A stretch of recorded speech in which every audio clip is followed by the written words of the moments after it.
Welcome.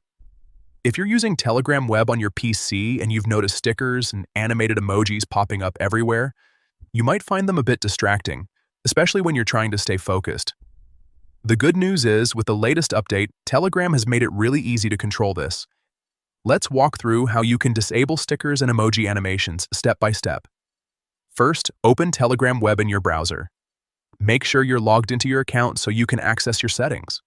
Once you're in, look at the top left corner of the screen. You'll see the three horizontal lines, also known as the menu icon. Go ahead and click on that. From the menu that appears, select Settings. This will take you to a page where you can customize your Telegram experience.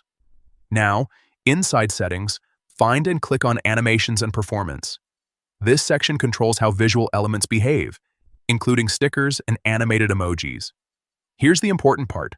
Look for the option related to stickers and emoji animations. Once you find it, simply toggle it off.